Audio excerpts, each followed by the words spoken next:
বছরে দুটো ঈদ যায়, সবাই বাড়ি যায়, সবার স্বপ্ন পূরণ হয়, কিন্তু আমার স্বপ্ন তো কোনো সময় পূরণ হয় না।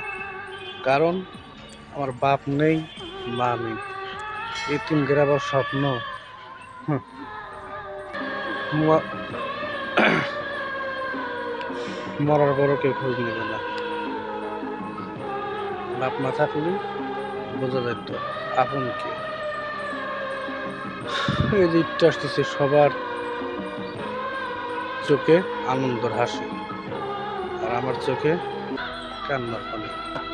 আমারও তো ইচ্ছা করে আমার বাপ মা থাকতে, তাদের সালাম করব, তাদের হাতে সালামি নেব, তাদের সাথে একসাথে ঈদ করব। সেই কপাল আমার নেই। সেই কপালটা ছোটোর থেকেই আমার কপাল খুব খারাপ। সবাই ভালো থাকেন।